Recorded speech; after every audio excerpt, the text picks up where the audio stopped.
Oke, teman-teman. Selamat pagi. Assalamualaikum warahmatullahi wabarakatuh. Ketemu lagi kita di kelas online, tempat pembelajaran eh, tentang kesadaran dan juga spiritual ya. Tapi utamanya kita coba ingin membuka sesuatu yang selama ini salah kita pahami. Seolah-olah hidup ini adalah cerita yang kita bisa rubah-rubah gitu ya. Tapi sebenarnya hidup ini adalah sesuatu yang terjadi secara sempurna, teratur. Tidak kemudian kita bisa istilahnya kondisikan gitu. Pengkondisian yang kita lakukan itu sebenarnya hanya sebuah ilusi aja. Utamanya sebenarnya kita diarahkan untuk bisa mengalami perjalanan hidup ini lebih baik lagi gitu loh. Dalam arti kita bisa lebih berkesadaran, jiwa itu bisa bertumbuh, sehingga kemudian jiwa itu bisa mengenal Tuhan secara lebih utuh. Nah, utamanya seperti itu ya teman-teman. Jadi bagaimana itu bisa terjadi? Insya Allah hari ini coba kita jabarkan lebih detail lagi. Nanti juga kita coba pahami tentang keheningan itu seperti apa. Lalu juga kita coba pahami juga bagaimana kemudian menjadikan keheningan itu mampu kita lakukan sehari-hari. Nah itu nanti insya Allah kita diizinkan untuk bisa memahami ini semua. Oke, kita langsung aja mulai dari yang hmm, pengetahuan tentang bagaimana manusia itu terbentuk gitu ya. Nah, tadi mana ya poinnya? Oke teman-teman, di sini di layar teman-teman bisa lihat ya bahwa kita ini sebagai manusia itu sebenarnya dibentuk identitasnya. Kenapa kita itu merasa ada? Karena kita itu sudah dibentuk ya oleh lingkungan kita, oleh orang tua kita. Jadi awalnya kita tuh dibentuk, kita mendapatkan DNA dari orang tua kita. Yang paling aslinya ada di DNA.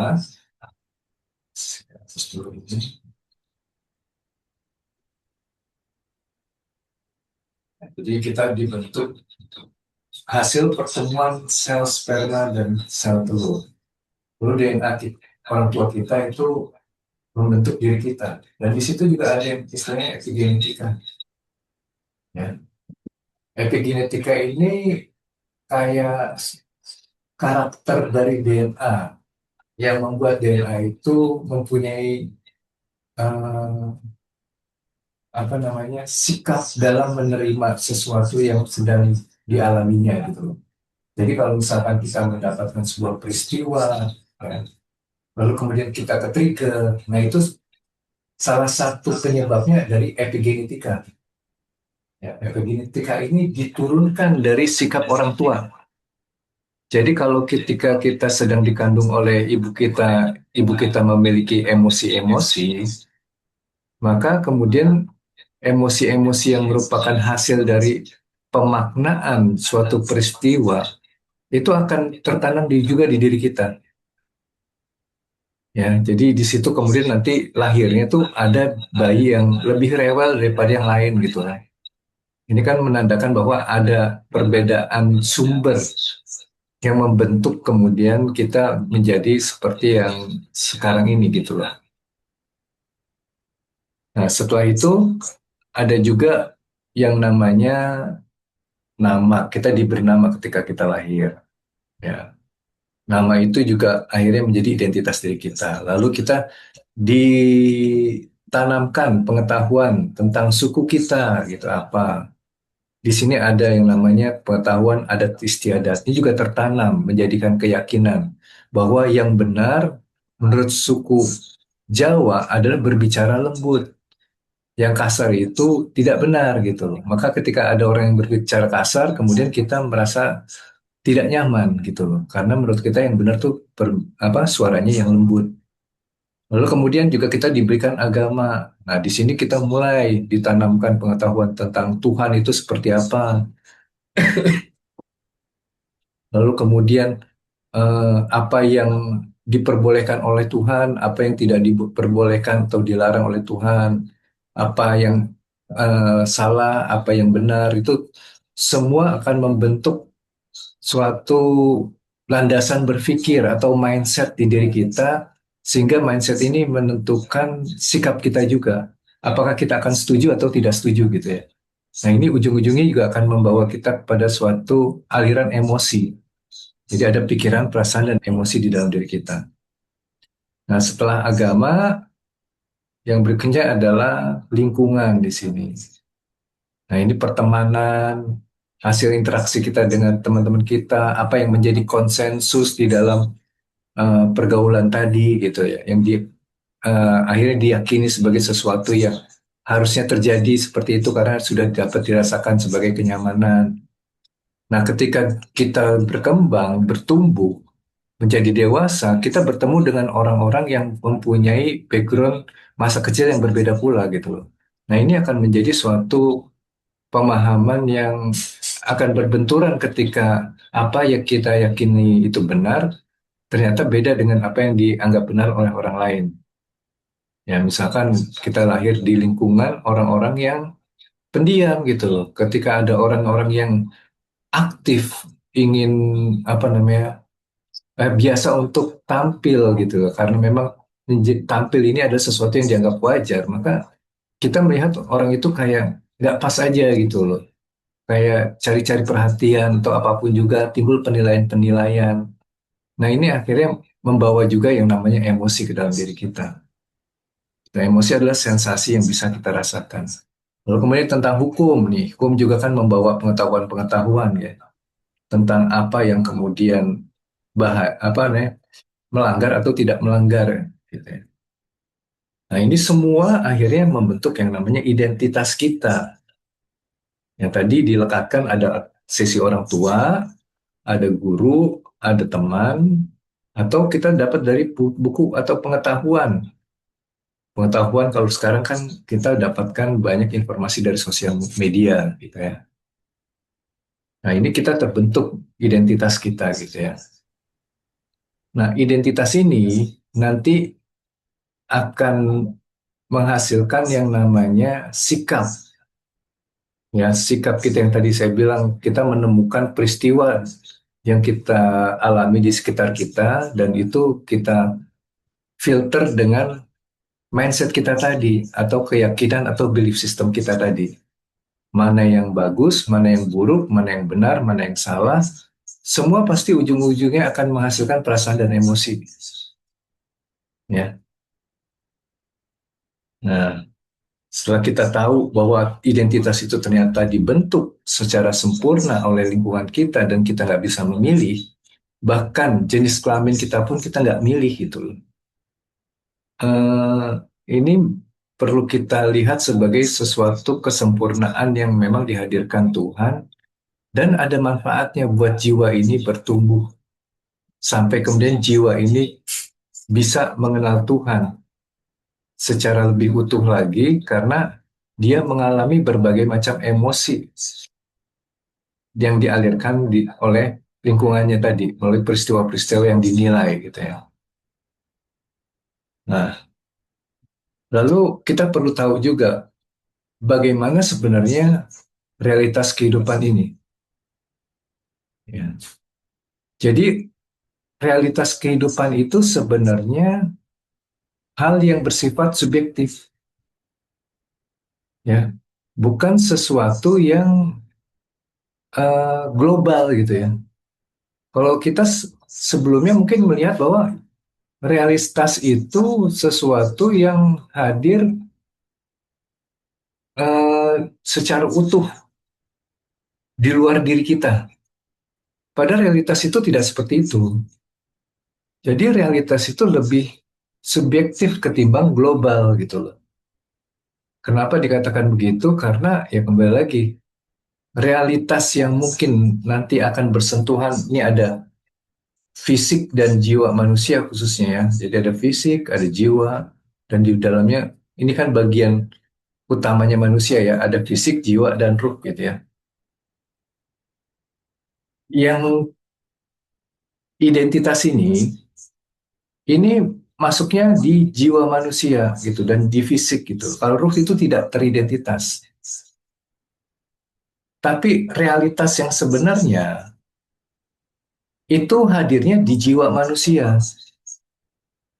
Ya. Nih, jiwa itu komponen utamanya adalah ini ada pikiran, ya, ada perasaan sama emosi. Jadi di sini ditanamkannya yang namanya identitas. Ya. Ini yang kemudian menciptakan dunia atau realitas subjektif. Oh, sebentar, sebentar teman-teman.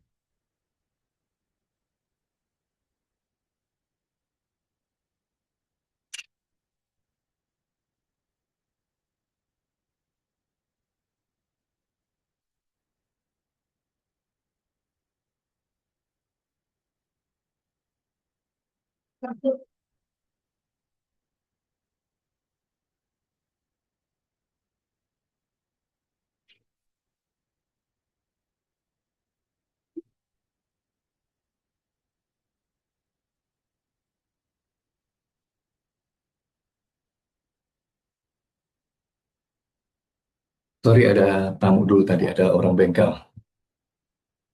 Oke, kita ulangi sedikit ya. Jadi identitas ini tadi kita udah tahu apa unsur-unsur apa yang membentuknya, kemudian dari mana dia dibentuk. Tadi ada orang tua, guru, teman, buku dan yang lain-lain. Lalu kemudian dia itu melekatnya secara nyata itu di jiwa manusia. Di fisik kita juga ada yang namanya identitas berupa bentuk fisik. Yang tadi itu kita bisa lihat bahwa yang namanya Kang Ari itu kayak gimana. Nah itu sebenarnya identitas juga gitu.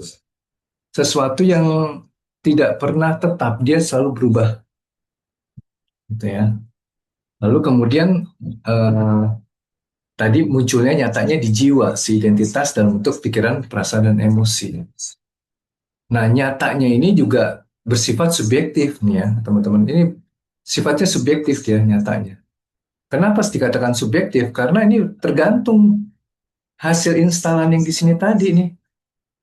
Di DNA, epigenetika tuh nama, suku, agama, lingkungan, hukum, dan yang lain-lain. Nah, ini yang kemudian membentuk pemaknaan gitu loh.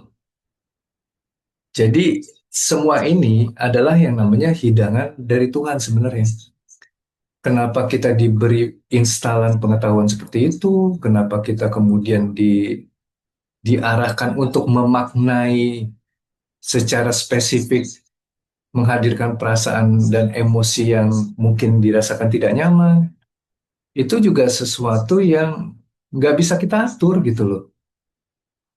Ya, semakin kita pengen ngatur, semakin kita nanti akan frustasi bahwa ternyata kita itu nggak benar-benar bisa ngatur ini semua gitu. Tapi kalau kita mau menikmati, di situ sebenarnya kita akan mendapatkan suatu keberuntungan.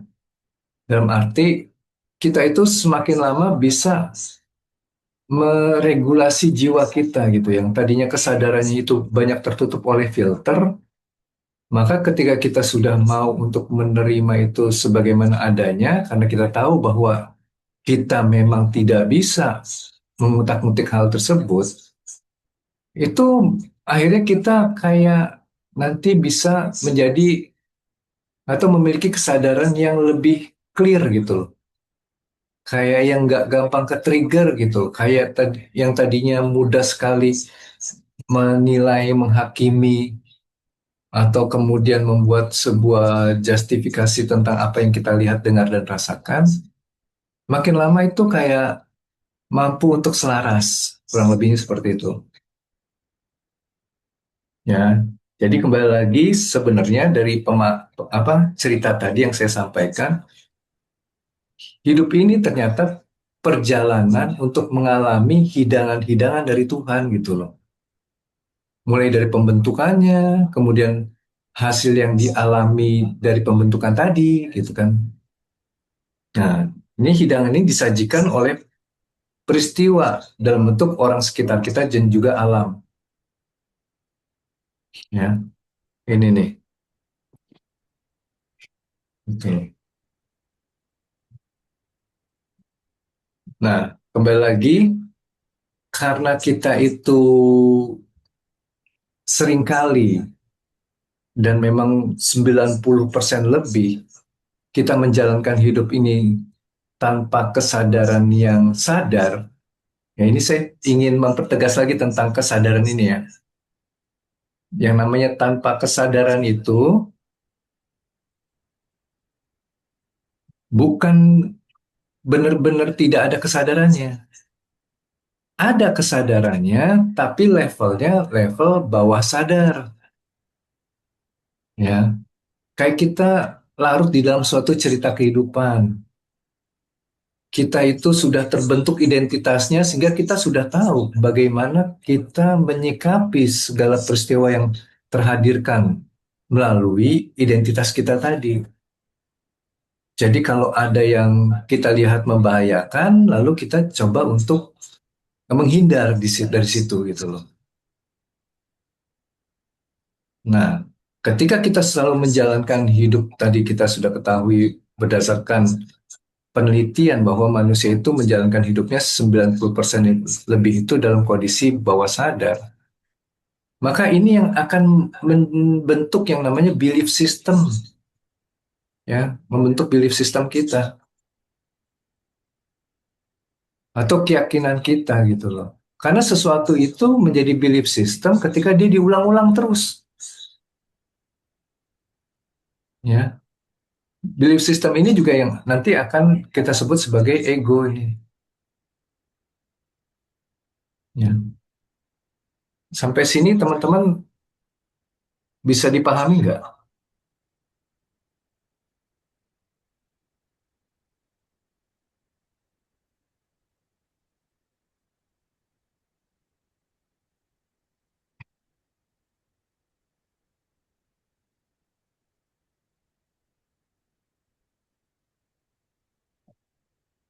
Mudah bisa dipahami ya.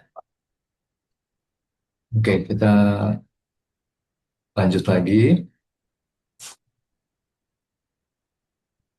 Jadi ketika kita sudah punya belief system ini belief system ini akan mengarah pada fokus tujuan kita itu kemana gitu loh.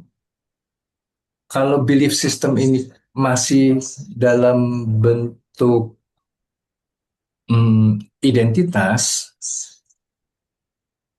maka fokus tujuannya bukan kepada pencipta, tapi kepada ciptaan di sini gitu ya.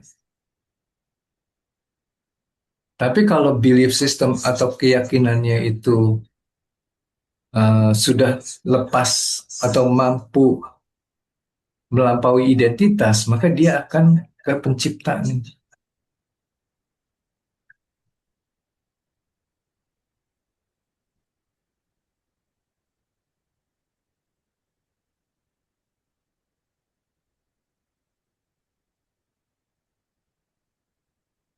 Nah, kenapa kemudian kita itu dapat masalah di dalam hidup ini? Itu disebabkan karena belief system kita itu masih fokusnya kepada ciptaan gitu loh. Jadi kita ingin dapat kenyamanan, keamanan, ketenangan itu pasti nanti Tuhan akan mengingatkan diri kita untuk apa namanya kembali kepada track yang benar yaitu menuju kepada Sang Pencipta bukan pada ciptaan gitu. Makanya hal ini ditegaskan oleh kalimat innalillahi wa inna ilaihi rojiun. Ya, kalau kita itu tidak mengarahkan perjalanan hidup ini menuju kepada Tuhan, ya nanti akan diingatkan oleh Tuhan gitu. Karena ini tujuan jiwanya dihadirkan di dalam kehidupan ya memang untuk bisa kembali kepada Tuhan gitu loh. Ya kalau teman-teman sekarang masih banyak masalah, banyak kesulitan, hadir penderitaan, ya sudah dipastikan bahwa tujuan hidupnya ya masih mencapai ciptaannya gitu. Tapi ini pun tidak perlu dilihat sebagai sesuatu yang buruk, seolah-olah ini sesuatu yang tidak bermanfaat, karena memang ada fase-fasenya aja. Ya, kita akan masuk dulu ngejar ciptaannya, lalu kita tingkatkan lagi mengejar eh, apa penciptanya, sampai akhirnya kondisi mengejar itu pun juga sebenarnya nggak sedang kita lakukan karena apapun yang terjadi sebenarnya kita sedang ada di dalam apa namanya dirinya gitu loh, begitu. Sampai sini bisa dipahami?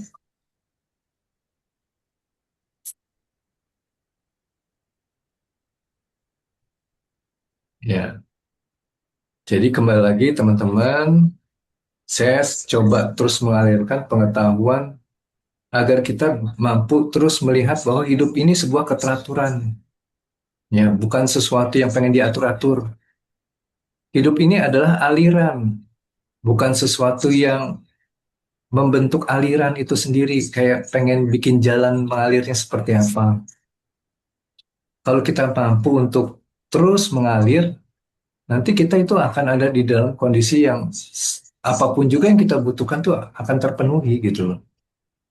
Paling nggak rasa cukup ini terhadirkan bukan karena banyaknya harta yang kita miliki atau nominal uang yang kita apa miliki di tabungan atau ada di diri kita gitu ya. Tapi sekedar perasaan yang tidak lagi terdorong untuk mencapai menggapai sesuatu karena memang sudah timbul rasa puasnya gitu loh.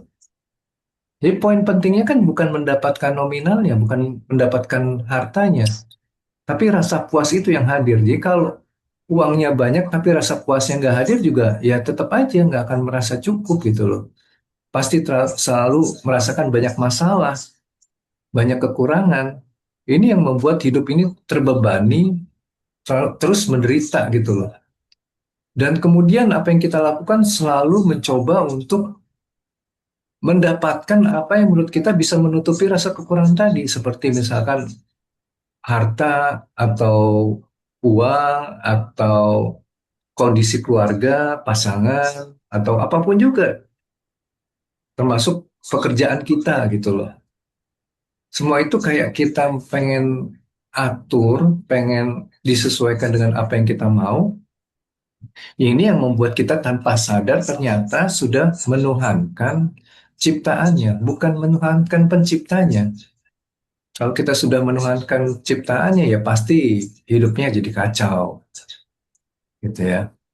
Kenapa? Karena ya kembali lagi, Tuhan dengan kasih sayangnya ya maunya kita itu menyelesaikan visi jiwa kita, yaitu untuk bisa kembali kepadanya. Nah, jadi kalau kita sudah terjebak dalam kondisi tadi, menuhankan ciptaannya, maka apa yang perlu kita lakukan adalah, ini kita kenal dengan teknik letting in dan letting go, gitu loh. Untuk bisa mengerjakan teknik letting in dan letting go itu perlu sadar dulu. Jadi kesadaran yang sadar, ya. Kalau ini kan di awal belief system itu hidangan tanpa kesadaran menjadi belief system, saya bilang kan gitu. Kenapa jadi belief system yang bentuknya ego ini? Karena kita melakukan atau menjalani kehidupan kita dengan kesadaran yang bentuknya bawah sadar. Tapi kalau kita menjalankan kehidupan dengan kesadaran yang sadar, maka di situ sebenarnya kita bisa istilahnya membersihkan mindset kita atau belief system kita atau mungkin lebih utuhnya membersihkan jiwa kita. Jiwa yang bersih ini yang bisa terkoneksi dengan Tuhan. Seperti itu.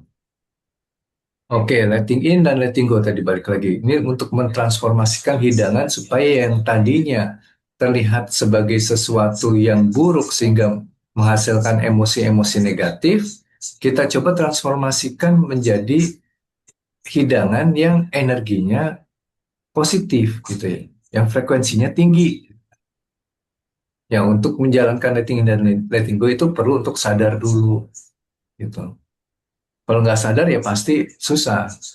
Kita masuk lagi kepada belief system yang lama, yang di sini nih, belief system yang di sini, eh, yang inilah gitu lah, ya, yang masih bentuknya ego gitu ya. Jadi keyakinan juga bukan sesuatu yang salah, cuman kalau isinya bentuknya filter-filter yang membuat kita memaknai sesuatu itu tidak secara clear, tapi hanya berdasarkan pemaknaan subjektif tadi, nah itu yang akhirnya kayak menyesatkan gitu. Gimana kemudian kita bisa merubahnya ya dengan letting in dulu, sadar, kita mengamati gitu loh, apa yang sedang terhadirkan. Maka di situ ada proses pemisahan diri antara kesadaran dan juga apa yang sedang tampil dalam bentuk pikiran, perasaan, dan emosi gitu. Kita kayak bisa memvisualisasikan diri kita itu sedang melihat pikiran, perasaan, dan emosi yang sedang hadir melalui sebuah peristiwa yang sedang hadir saat ini gitu. Peristiwa ini nggak selalu yang secara fisik tampil gitu ya, tapi bisa juga yang bentuknya kayak memori yang tiba-tiba hadir di pikiran kita gitu. Peristiwa masa lalu itu bisa juga nanti akan kita jadikan bahan untuk bisa letting go. Karena setiap peristiwa yang muncul, baik yang bentuknya memori atau yang tampil gitu loh, itu semua nanti akan menghadirkan perasaan dan emosi. Nah, perasaan dan emosi ini yang akhirnya ketika kita sudah mampu tidak lagi teridentifikasi oleh pikiran, perasaan, emosi itu, kita hanya menjadi pengamat yang mengamati pikiran, perasaan, dan emosi, maka kemudian kita itu bisa eh, melakukan proses pengamatan yang lebih utuh gitu loh. Gunanya apa pengamatan ini? Agar kemudian kita tidak lagi keseret masuk dalam proses berpikir. Kita terjebak di dalam perasaan atau emosi yang nantinya kita akan mengatakan bahwa saya takut. Bukan saya mendapatkan emosi takut. Tapi bahasanya saya takut atau saya sedih. Bukan saya mendapatkan emosi sedih, perasaan sedih gitu. Tapi sayanya sedih gitu loh. Di situ gambarannya kita seperti hanyut di dalam cerita kehidupan. Tidak mampu untuk memisahkan diri dengan identitas. Nah, ketika kita sudah terus bisa memisahkan diri dengan identitas tadi melalui proses pengamatan, maka nanti kita akan masuk ke letting go-nya gitu. Tadi letting in-nya udah di pengamatan, maka letting go-nya masuk nanti di dalam penyaksian. Kenapa dikatakan letting go itu bukan seperti kita itu ingin membuang emosi-emosi tadi atau perasaan, bukan. Tapi kayak kita tuh melepaskan pemaknaan yang tadinya hadir di dalam diri kita gitu loh. Yang tadinya kita berpikir bahwa ini adalah sesuatu yang salah dan kemudian kita menggenggam terus kesalahan apa pemaknaan yang salah ini seolah-olah memang harus dicarikan cara untuk membenarkan gitu loh. Entah dengan cara membalas atau apa, ya itu bisa kita jadikan jalan untuk membenarkan kesalahan ini. Jadi kayak kesalahan tuh harus dijadikan benar gitu. Tapi kalau letting go itu kita sedang memproses si emosi yang didasari oleh keyakinan bahwa ini adalah kesalahan. Lalu kemudian kita itu ketika kita hanya merasakan secara utuh emosinya tadi, tiba-tiba kayak nggak tertarik lagi untuk mempertegas bahwa ini adalah kesalahan gitu loh. Ya ini yang namanya melepas gitu ya. Melepas saja kita. Jadi letting go itu bukan membuang, tapi melepas ya. Tidak lagi menggenggam gitu teman-teman. Itu jadi Pak Saud. Nah, dampaknya apa ketika kita sudah letting go? Maka, nah Oh, ini di belakang frekuensi yang kemudian rendah yang kita aku dapatkan dari hasil pemaknaan melalui identitas-identitas atau yang kemudian menjadi mindset kita atau belief system atau juga keyakinan diri kita gitu ya. satu lagi Pak Saud dia. Yang tadinya emosinya itu mungkin ketakutan atau ada kesedihan, ada malu, apatis segala macam ya. Kalau teman-teman bisa lihat nanti di skala emosinya Hawkins gitu ya. Dia itu akan bertransformasi dengan bermodalkan kondisi sadar ini, yang sadar itu mampu untuk merasakan apapun juga emosi yang sedang hadir, sehingga muncullah kondisi yang namanya damai di sini. Ya, damai ini bukan sesuatu kondisi ketenangan saja gitu loh, tapi damai itu esensinya adalah keselarasan gitu ya.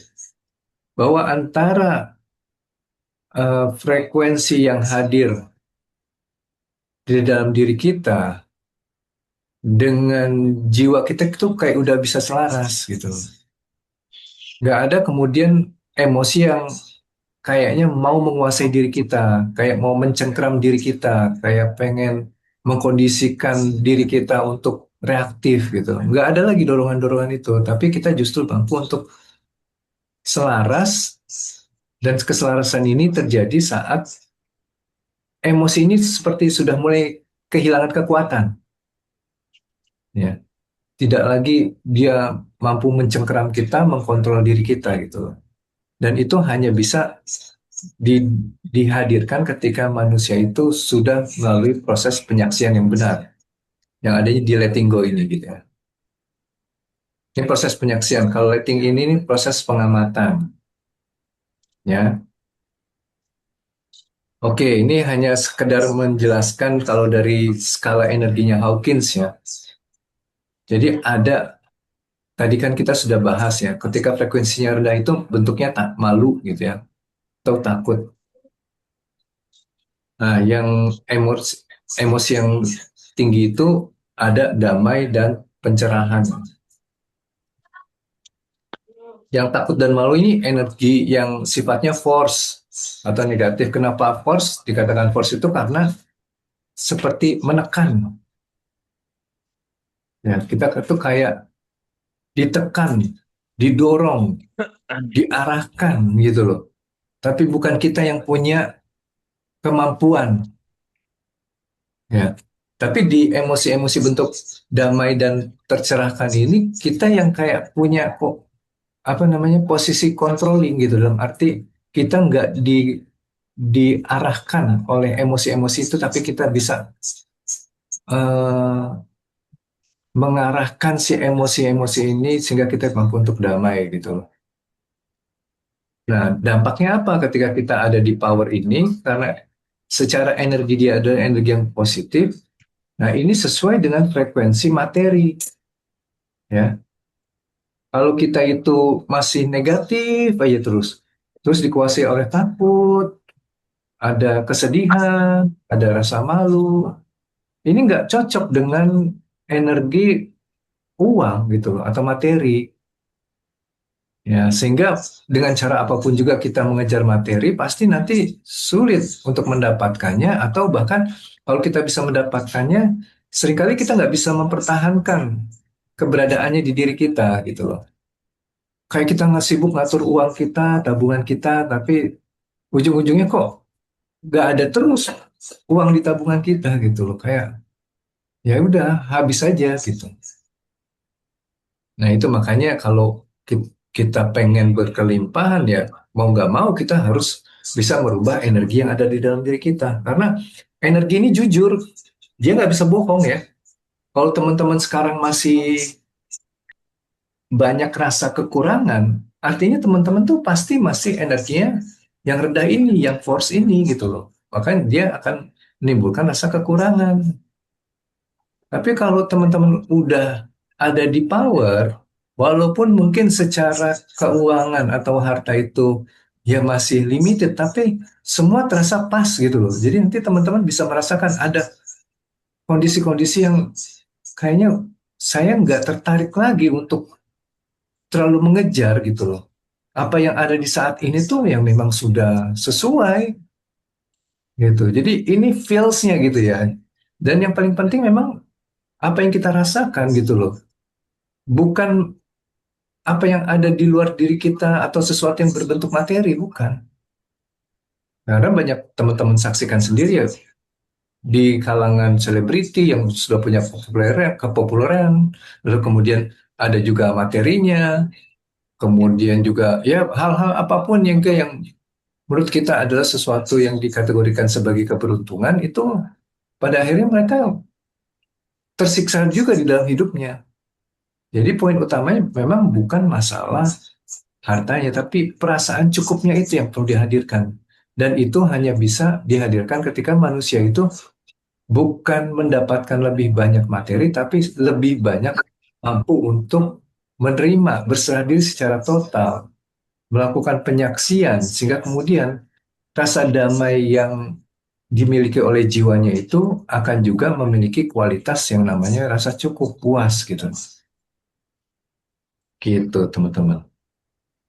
Nah, kembali lagi, ini saya ingin sampaikan kepada teman-teman, kalau teman-teman ini ingin dekat dengan Tuhan, ya, agar kemudian pada akhirnya memang kedekatan dengan Tuhan ini secara aliran dia akan dapat menciptakan eh, rasa puas tadi terpenuhinya kebutuhan segala macam itu karena kita itu sudah dekat dengan Tuhan. Jadi sistem Tuhan tuh membuatnya ketika jiwa kita itu sudah benar menjalankan hidupnya, sudah mengarah kepada Dia untuk kembali, maka Tuhan tuh kayak memberikan suatu ukuran kebenarannya. Jadi nggak bisa kita hanya berprasangka aja, bahwa saya sudah dekat dengan Tuhan. Apa buktinya? Kalau tiap kali, hampir setiap saat kita merasakan kecemasan, nggak mungkin itu gambaran udah dekat dengan Tuhan. Mungkin nanti ada juga di antara kita yang mencoba memanipulasi perasaan, merasa bahwa kita udah tenang. Padahal tenang yang ditenang-tenangin beda. Nanti teman-teman akan merasakan yang namanya kehampaan di situ. Atau mungkin juga disebut sebagai kondisi mati rasa. Kondisi mati rasa ini dihasilkan karena memang kita seringkali mencoba menghindari dari rasa tidak nyaman sehingga secara auto pikiran ini mencoba untuk melindungi diri kita. Karena memang pikiran ini kan ada ego. Ego itu memang adalah alat yang diberikan oleh Tuhan untuk menjaga eh, keberlangsungan hidup manusia, termasuk menghadirkan perasaan-perasaan nyaman gitu loh. Ketika dia terus-menerus merasa tidak nyaman, merasa menderita, merasa punya banyak masalah. Nah, supaya manusia ini bisa lebih survive, dia coba tutupin itu gitu loh. Nanti bingung teman-teman, kenapa sekarang saya itu mendapat peristiwa yang tidak apa atau mengalami suatu kondisi duka cita, tapi saya nggak bisa nangis. Saya apa namanya kayak kehilangan dorongan gitu, kayak dorongan untuk bisa mengekspresikan emosi itu kayak hilang gitu. Karena ternyata ini ditutupi oleh sistem pikiran kita gitu loh. Di mana di situ ada fungsi ego gitu yang hadir. Ya, jadi kembali di sini kita memang harus bisa kembali kepada Tuhan. Gimana caranya? Ya mulai tadi menjadi penyaksi, letting go, kemudian bisa damai, jiwa yang tenang, dia kemudian berserah diri, karena sudah ada rasa puas, maka dia akan dikendalikan oleh Tuhan. Dikendalikan oleh Tuhan itu bentuknya seperti kita menjadi hamba gitu. Hamba itu kan karena sudah bisa berserah diri ya. Tidak ada hamba yang nggak berserah diri, nggak ada hamba yang taat dan patuh atau samina wato, nah, nggak ada. Ya. Jadi kalau kita terus pengen ngatur hidup ini, dan yang mengatur ini adalah emosi ketakutan, kesedihan, kekecewaan, atau apapun juga yang negatif tadi, gitu ya. Maka sebenarnya kita nggak berserah diri di sini. Walaupun judulnya kita mengemukakan bahwa kita itu berserah diri gitu. Ya udah nanti gimana nanti aja. Kata-kata bisa aja dikeluarkan, tapi dalemannya energinya nggak bisa bohong gitu. Nah kan jadi nanti kita kalau sudah benar-benar bisa damai berserah diri dan kemudian kita akhirnya dikendalikan dengan Tuhan, ini membentuk suatu kondisi penyatuan atau yang disebut juga kita akhirnya bisa kembali kepada Tuhan sebelum mati gitu kan. Nah ini penting gitu. Kenapa penting? Karena dikatakan di dalam sebuah ayat ya bahwa ketika kita buta di dunia, maka kita akan buta di akhirat, bahkan kita akan lebih tersesat gitu ya. Artinya kalau kita nggak bisa kembali di dunia ini, maka untuk kembali di akhirat pun juga lebih sulit gitu. Bahkan bisa memiliki potensi ketersesatan nanti ketika kita dalam kematian gitu. Kematian secara fisik tentunya. Nah, gimana ciri-cirinya menyatu ini? Jadi kembali lagi, semua tidak bisa diprasangkakan, tapi perlu kita lihat buktinya apa gitu ya. Nah, ciri-cirinya menyatu itu pertama ya tidak menentukan tadi dan tidak berusaha dalam arti kita itu mengalir ya. Mengalir itu bukan hanyut. Kayak kita pasrah itu nggak mengalir sebenarnya kalau pasrah.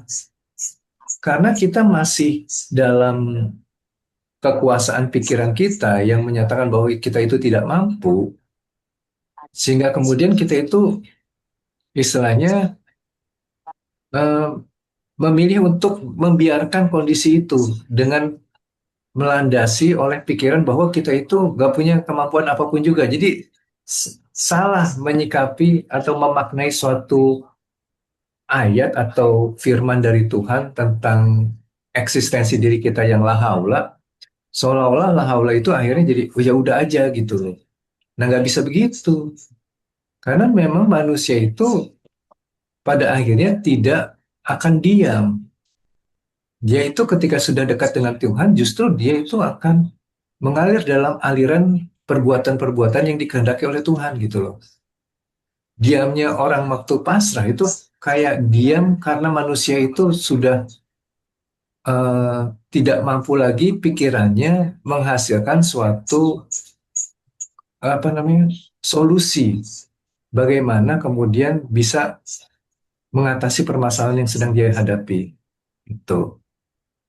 Jadi bukan hanyut ya tadi ya, bukan juga tenggelam gitu loh di dalam cerita kehidupan.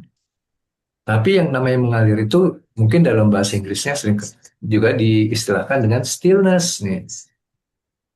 Ini stillness. Ya, stillness tuh kita selaras dengan frekuensi. Jadi ketika frekuensinya itu sedang meninggi, kita juga ikut di aliran yang tinggi ini gitu ya. Kemudian kita di rendah, kita juga ikut di rendah gitu. Selaras saja. Ini hanya bisa dihadirkan oleh orang-orang yang sudah berserah diri, sudah damai gitu loh. Orang-orang yang sudah damai itu tidak pernah kemudian dia itu ingin mengkoreksi. Misalkan kita itu lagi sedih, dibikin senang-senang gitu loh. Enggak, dia nggak mengkoreksi, tapi dia terus mendalami perasaan itu yang sedang hadir gitu. Lalu kemudian dia itu ya ya mampu untuk merasakan bahwa ketika dia terus selaras dengan frekuensinya tinggi rendahnya ini bukan dipengaruhi tapi dia me- mengikuti gelombang frekuensi ini gitu loh. Mengikuti itu dalam pemahaman merasakan secara utuh sebagaimana adanya si emosi-emosinya gitu. Ketika rendah ya ikuti, nah, ketika tinggi ya ikuti tinggi gitu. Menyatu dengan frekuensi itu. Nah di situ yang dikatakan akan jadi stillness Iya, gitu. ada Karena guru kita itu menyatu kasih dengan frekuensi itu sendiri dalam arti kita nggak hadir dengan frekuensi yang berbeda dengan frekuensi yang hadir. Dan frekuensi ini kan adalah sebenarnya sesuatu iya.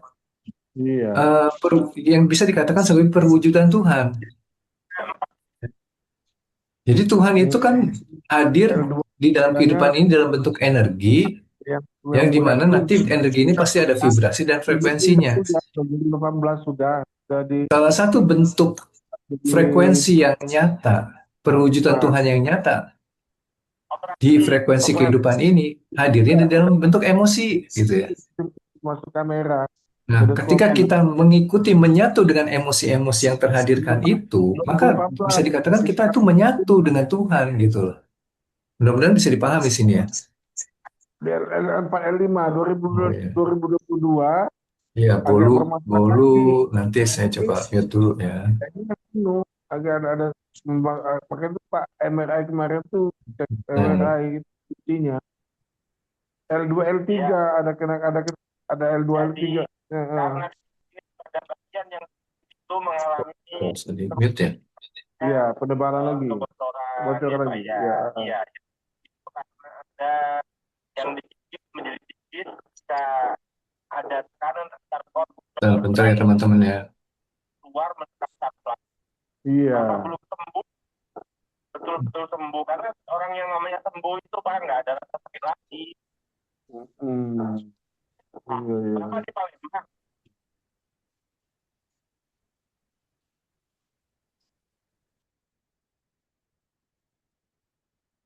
Oke, mudah-mudahan udah mute ya. Nah, jadi itu ya teman-teman ya. Jadi kembali lagi, kita itu menyatu tuh pemahamannya seperti ini gitu loh. Menyatu dengan frekuensi yang merupakan perwujudan Tuhan. Dan itu nyatanya di dalam emosi gitu loh. Kalau kita bisa menyatu seperti itu yang dikatakan stillness. Sesuatu yang tidak berubah. Karena Tuhan itu adalah zat yang fitrah. Dia suci, tidak pernah berubah, namun kemudian perwujudan sesuatu yang tidak pernah berubah di dalam kehidupan adalah dalam bentuk perubahan-perubahan itu sendiri. Teman-teman pernah dengar kan istilah bahwa satu-satunya yang tidak pernah berubah di dalam kehidupan adalah perubahan itu sendiri gitu. Jadi karena dia selalu hadir secara konsisten, maka kekonsistenan ini bisa dipandang sebagai sesuatu yang tidak pernah berubah. Nah, lalu,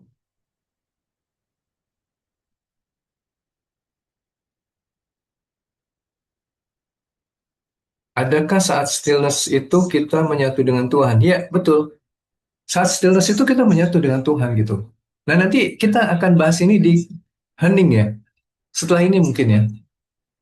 Kita bahas ini setelah hening. Bagaimana sih keheningan itu sebenarnya gitu? Yang bahasa lainnya mungkin seperti stillness ini. Stillness yang bukan tanpa gerakan. Stillness yang tetap ada gerakan, tapi kita mampu menyatu dengan gerakan-gerakan itu gitu. Ya itu penyatuan gitu di situ ya. Selaras menyatu dengan vibrasi. Nah ini yang saya sebut itu selaras dan menyatu pada vibrasi.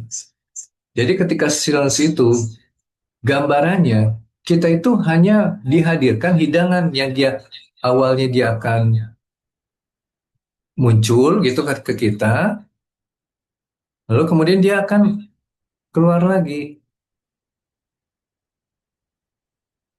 gitu. Jadi semua itu hanya perlu kita lihat sebagai suatu tampilan yang memang sudah ditakdirkan untuk hadir di diri kita. Terlepas nanti ada yang namanya hukum semesta dalam bentuk sebab akibat, mungkin karena kita ada suatu tindakan yang pernah kita lakukan di masa lalu, kemudian konsekuensinya muncul di diri kita pada saat ini gitu. Tapi secara esensi semua ini hanya sesuatu yang muncul aja dimunculkan oleh Tuhan gitu. Ya udah terima aja itu semua supaya kita tidak terlalu banyak berpikir yang membuat pikiran-pikiran kita akhirnya istilahnya membuat membangkitkan ego kita, kita pengen controlling gitu loh. Lebih baik apapun juga yang hadir ya cuma diamati aja. Oke, ini hadir, dihadirkan oleh Tuhan. Dia hadir, melewati kita, nanti juga akan lewat sendiri gitu loh. Hadir, bertahan, dan kemudian hilang. Hadir, bertahan, hilang gitu loh. Nah, kalau kita punya perspektif yang seperti ini, sebenarnya ini lebih nyaman gitu menjalankan hidup. Jadi life itu atau kehidupan itu melalui diri kita, life through us gitu ya. Nah, makanya perlu untuk jadi being present, sadar di saat ini, ya. Apa adanya aja gitu loh. Ini yang terhadirkan secara utuh. Ini Tuhan yang sedang hadir. Bahkan di dalamnya mungkin kita ada suatu proses yang sedang terjadi. Nah, sepanjang proses itu pun juga Tuhan sedang hadir di situ gitu. Ya. Jadi secara umum kan ada yang namanya kejadian ya. Eh, oh, begini.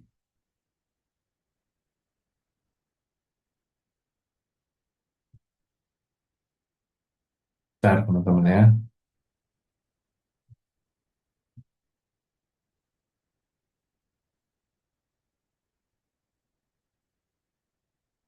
Kok jadi hilang?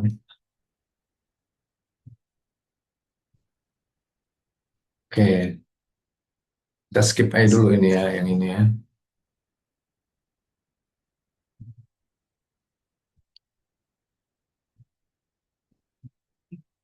Oke. Kita coba masuk dulu aja ke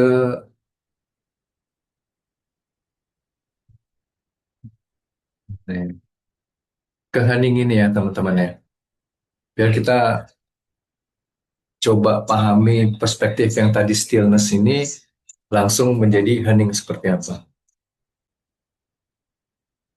Oke, teman-teman, hening ini sering kita dengar ya istilahnya, tapi seringkali kita salah memahami ya. Hening ini seolah-olah hanya ketenangan yang vibrasinya itu tidak mengganggu gitu ya, atau frekuensinya itu nyaman gitu ya.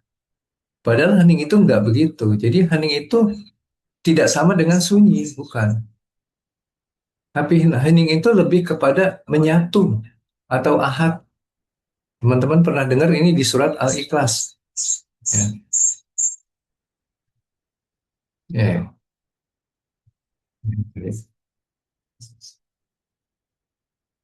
Ikhlas, Al-Ikhlas. Katakanlah bahwa Tuhan itu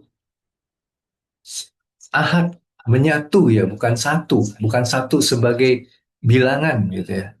Tapi Tuhan itu menyatu. Jadi Tuhan itu hadir meliputi semua ciptaannya. Nah itu dikatakan ahad sebenarnya. Jadi kita tidak ada lagi penolakan terhadap apa yang terhadirkan di dalam kehidupan ini. Itu ikhlas.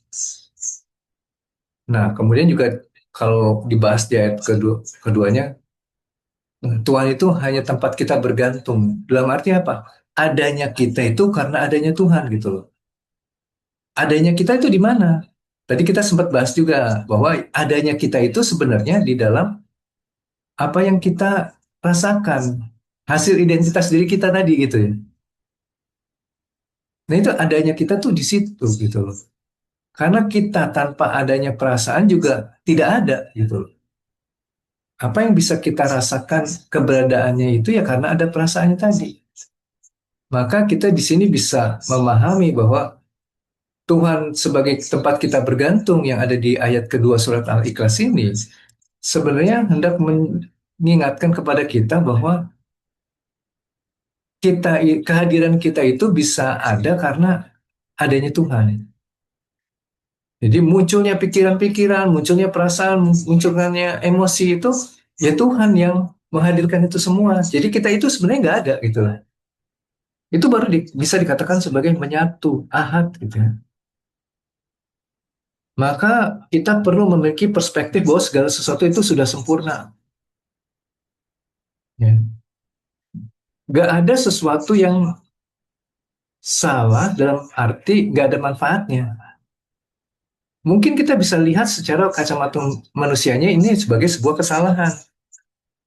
Tapi secara utuh, dari kacamata Tuhan, ini adalah kesempurnaan. Karena semua ini diliputi oleh yang maha sempurna kan? Paham nggak sampai sini teman-teman? Boleh tolong direspon mungkin ya, supaya saya bisa lebih kontrol itu ngejelasinnya.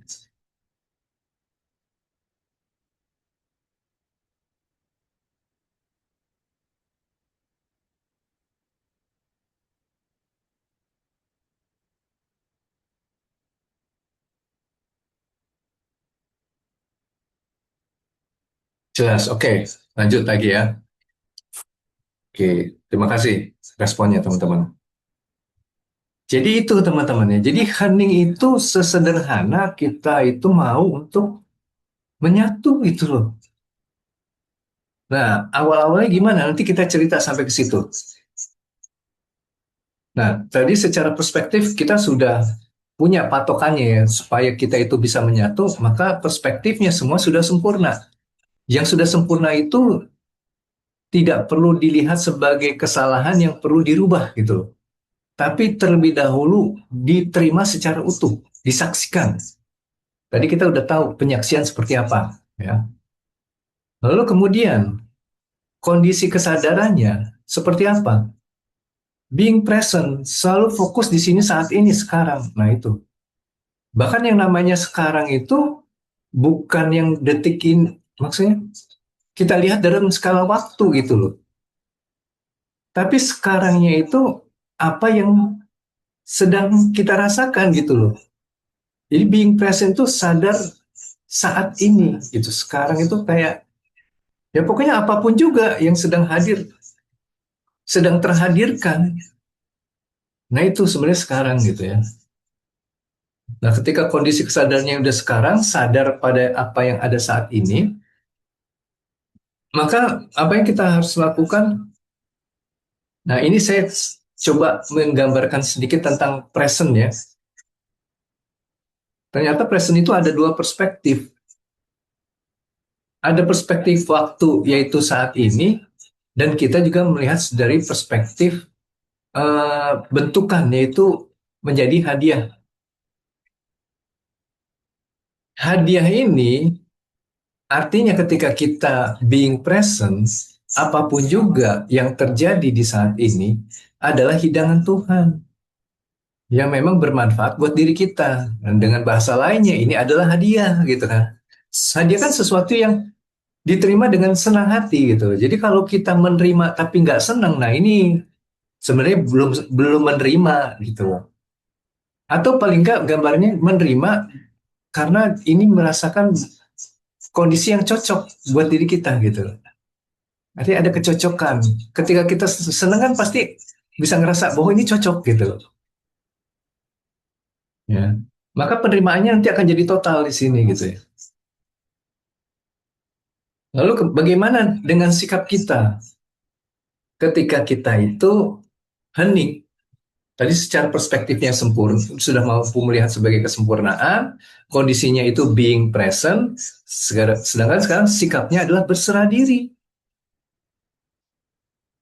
Nggak banyak atur, nggak banyak menentukan, bahkan tidak menentukan lagi gitu, bukan nggak banyak, tapi tidak menentukan lagi, tidak ngatur lagi gitu.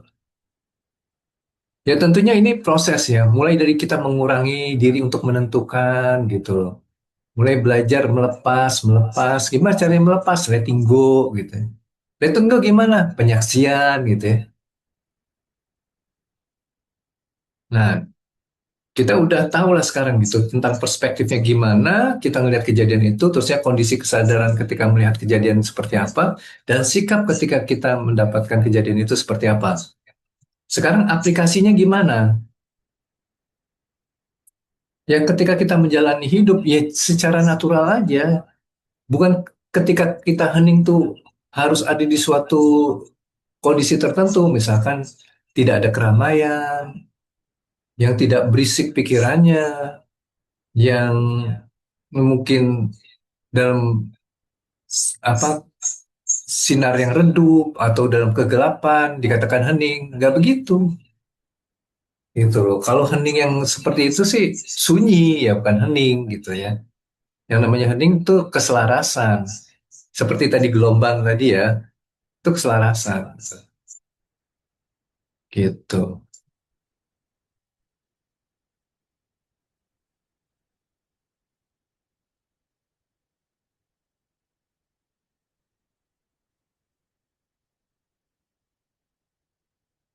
Lalu nah, aplikasi yang kedua itu kita perlu untuk bisa sadar. Ini yang tadi kita bahas tentang letting in letting go ya. Sadar, mengamati dan menyaksikan. Eh,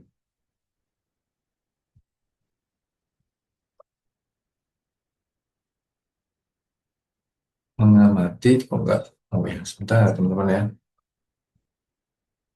dan menyaksikan. Ini agar bisa ada penerimaan yang utuh di sini.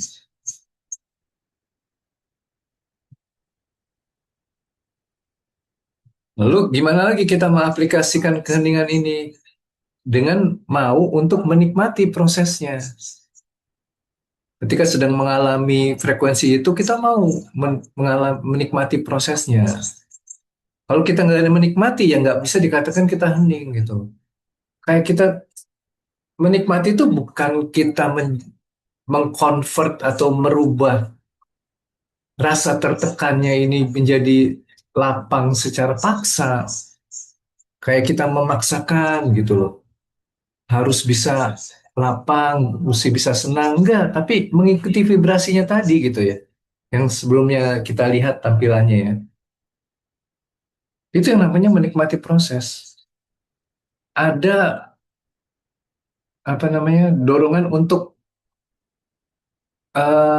stay atau tidak kemudian mencoba kabur gitu ya. Itu namanya kita bisa menikmati.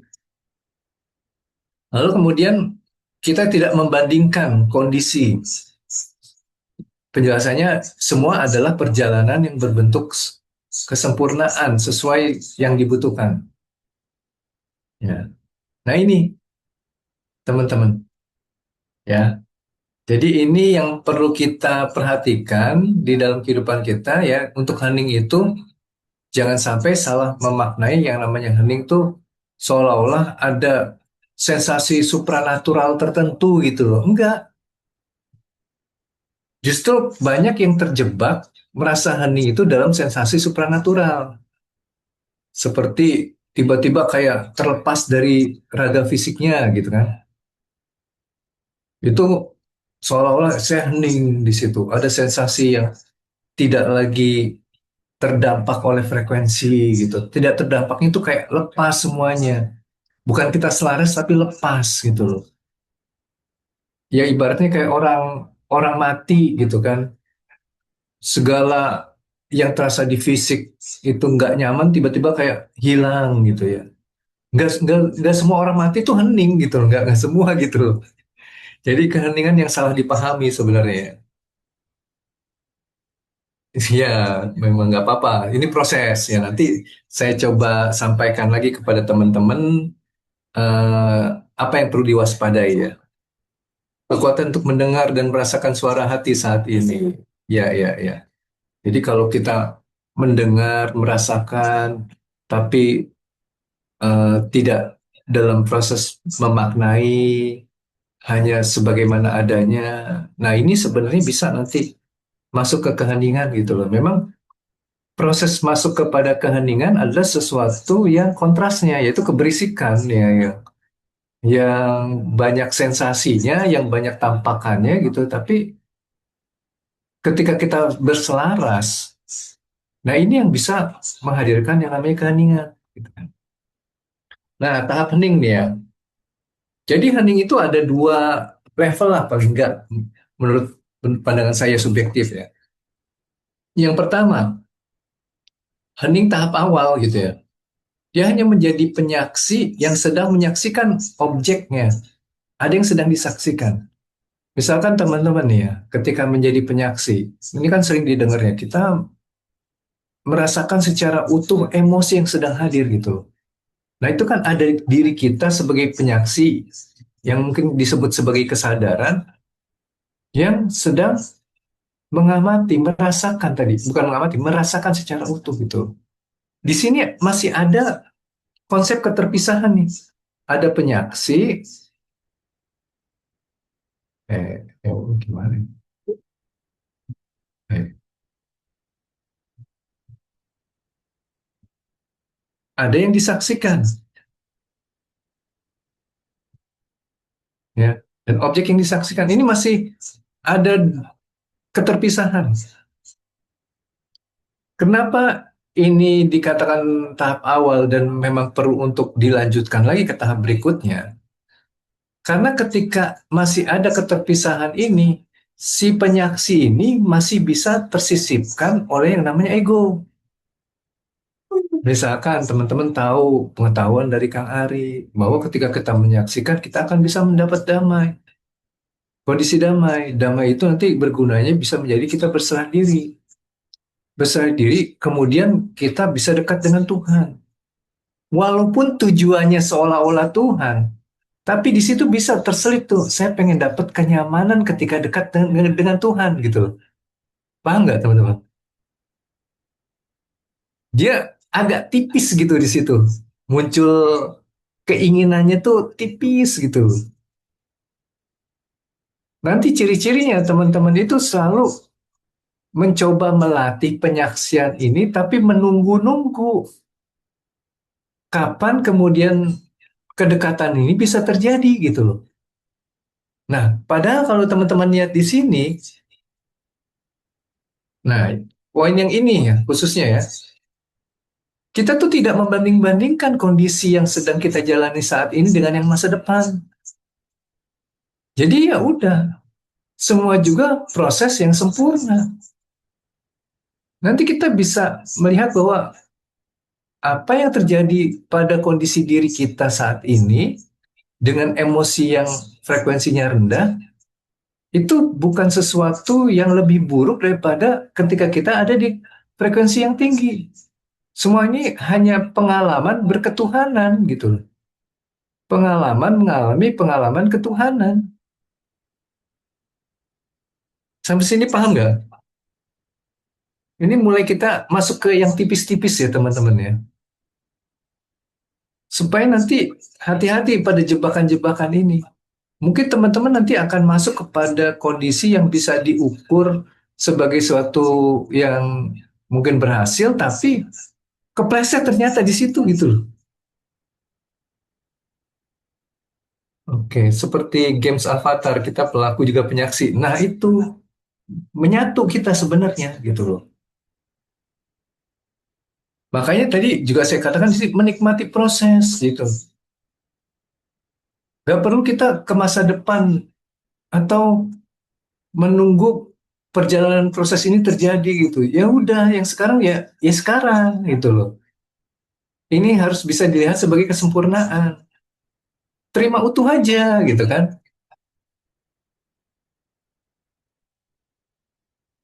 Makanya saya bilang jalani hidup secara natural aja, udah.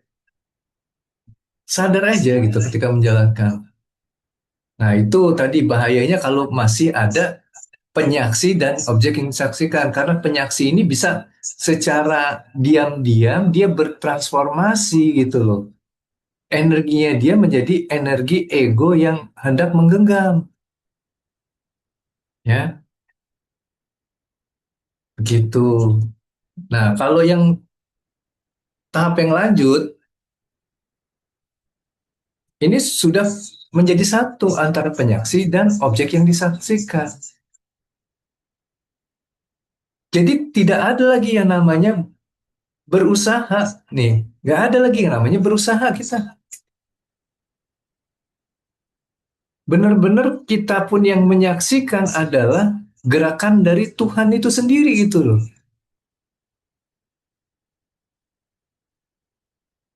Tidak ada target, tidak ada tujuan. Karena semua sudah kesempurnaan. Nah, di sini sempurna.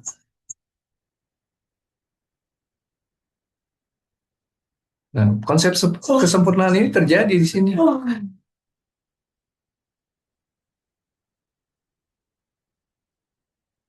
Gitu. Paham ya teman-teman ya?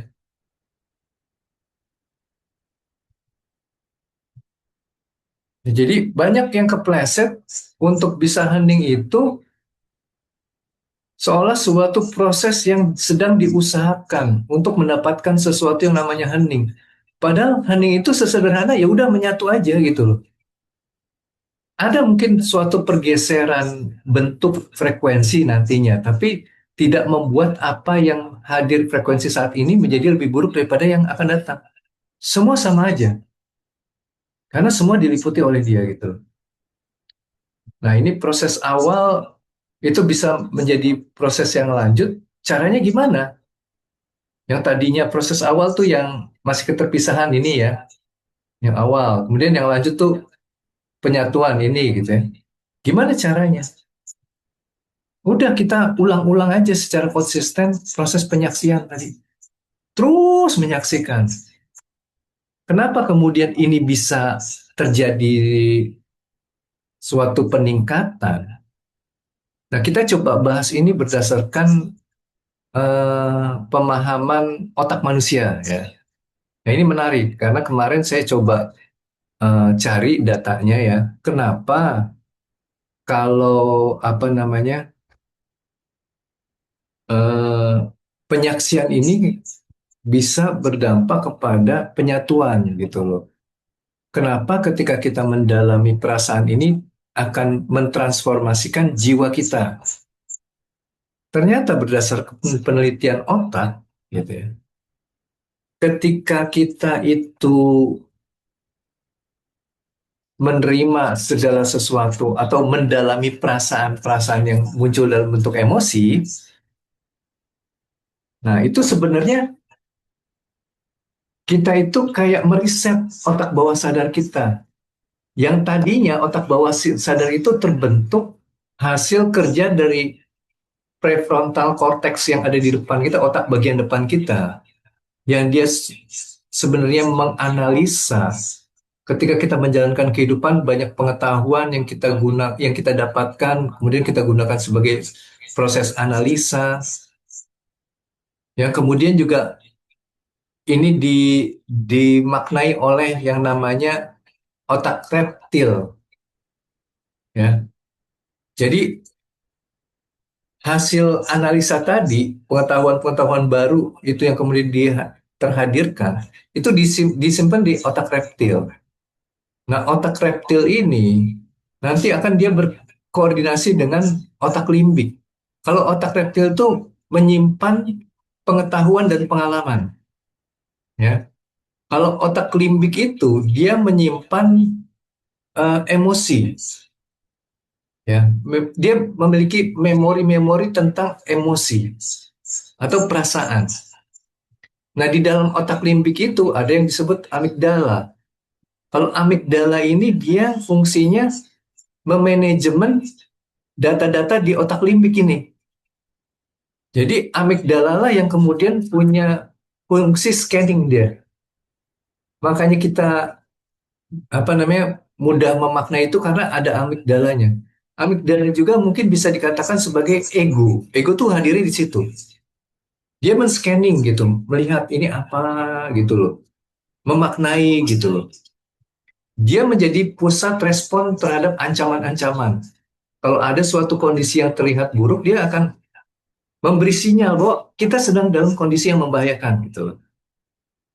Ya, jadi dia juga bisa menjadi hubungan emosi dan ingatan lah istilahnya. Nah, ingatan tadi kan memori tentang perasaan, tentang eh, pengetahuan sama pengalaman. Dia yang koordinasikan di situ, ya. Dia juga nanti akan bisa menghasilkan reaksi fisik. Misalkan kita eh, melihat sesuatu kondisi atau kejadian, lalu oleh prefrontal cortex kita dialirkan pengetahuan kepada otak reptil menjadi suatu pengetahuan tertentu gitu loh, yang kemudian dianalisa secara perasaan oleh otak limbik atau di situ ada amigdala. Nah, di situ nanti dia akan memiliki apa atau memberi sinyal kepada seluruh tubuh gitu loh. Yang akhirnya ada reaksi fisik. Mungkin salah satu bentuknya gejala fisik dan emosi itu yang terasakan di dada kita, di nafas kita, detak jantung kita gitu loh. Itu reaksi fisiknya gitu loh. Dan dia itu semua yang dikatakan otak reptil dan otak limbik ini yang sebut sebagai bawah sadar manusia. Dia yang kerjanya auto, tanpa harus digerakkan, diarahkan, dia bergerak sendiri secara auto gitu loh. Tergantung apa yang sudah terinstal data-datanya di dalam pikiran bawah sadar kita tadi. Begitu. Jadi bagaimana kemudian ini bisa diriset? Ternyata sesederhana kita itu menjadi penyaksi, ya. Karena ketika kita menjadi penyaksi, kita tuh seperti mendalami perasaan, di mana ketika kita mendalami perasaan, nanti ada bagian otak yang disebut sebagai hipokampus, dia itu kayak mentransformasikan si emosi ini kepada konteks baru. Misalkan kita itu emosinya tidak nyaman gitu loh. Emosinya yang takut. Ketika kita dalami perasaan itu, kita alami secara utuh, dia itu kayak meriset gitu loh. Mampu meriset sehingga konteks lama yang menggambarkan bahwa ini adalah ancaman menjadi suatu konteks yang baru. Jadi diasosiasikan pada sesuatu yang baru. Sesuatu yang bisa menggambarkan bahwa ini adalah sebuah kesempurnaan gitu loh. Jadi tidak ada lagi sesuatu yang mendorong kita untuk menolak, gitu ya. Nah, ini juga bisa disebut suatu kondisi di mana bawah sadar itu mengupdate makna lama menjadi makna baru. Dampaknya apa di sini? Efeknya adalah pola reaktif lama itu menjadi melemah. Jadi yang biasanya kita reaktif, tiba-tiba kayak nggak ada lagi dorongan untuk reaktif gitu. Mampu untuk menyatu. Nah, terusnya juga trigger itu kayak kehilangan kekuatan. Nah, ini yang saya dapatkan pengetahuannya tentang bagaimana ketika kita menjadi penyaksi terus-menerus, maka dorongan untuk melakukan tindakan memenuhi apa yang diinginkan oleh ego itu jadi hilang. Dia mampu terus selaras dengan apapun juga yang sedang dihadirkan Tuhan di dalam kehidupan ini. Mampu melihatnya sebagai kesempurnaan. Jadi teman-teman, sederhananya silahkan coba latih terus proses penyaksiannya. Nanti akan berubah sendiri. Gitu. Bisa dipahami nggak teman-teman? Berat. Ini topiknya berat banget. Menurut aku ya. Arahnya bukan pikiran yang logika, namun wilayah hati kita yang merasakan dan terasa. Ya, teman-teman, kalau ada yang mau open mic silakan ya. Mungkin mau diskusi. Sementara aliran pengetahuannya sampai di sini dulu. Saya nggak terlalu luas lagi karena ini sebenarnya pemahaman yang perlu pendalaman pengertiannya gitu. Jangan sampai kemudian nanti kita itu kejebak juga di sini. Karena memang ini apa ya, nggak mudah gitu loh. Saya juga mencoba memahami ini kayaknya iya berat gitu. Gimana teman-teman? Ada yang mau bertanya mungkin? Silakan open mic. Jam berapa? Di mana? Jadi semakin terus kita belajar, kita itu bisa semakin melihat kesejatian ya. Hidup itu seperti apa? Adanya bukan pikiran yang logika, namun wilayah hati kita yang merasakan yang terasa. Yes. Tapi nanti kaitannya dengan pikiran tadi kita udah ngerti ya. Di mana perasaan itu hadir, di mana perasaan itu bisa bertransformasi, lalu bagaimana kemudian kita itu bisa ikhlas. Ternyata ikhlas itu pun juga ya nanti ada kaitannya dengan penyaksian. Bukan hanya ikhlas itu diikhlas-ikhlasin. Tapi di awal ya konsep tentang keikhlasan juga ya boleh aja istilahnya kita kondisikan dulu. Karena memang tahapannya mulai dari kita mengatur, nanti mulai melepas sampai akhirnya kita tidak ada lagi gitu. Assalamualaikum Mas Ari. Ada yang mau bertanya teman-teman? Assalamualaikum Kang Ari. Ya sebentar, Halo. sebentar. Ini suaranya kok nggak keluar ya, sebentar. Halo. Ya sebentar, sebentar, sebentar. Ini keputus ininya suaranya.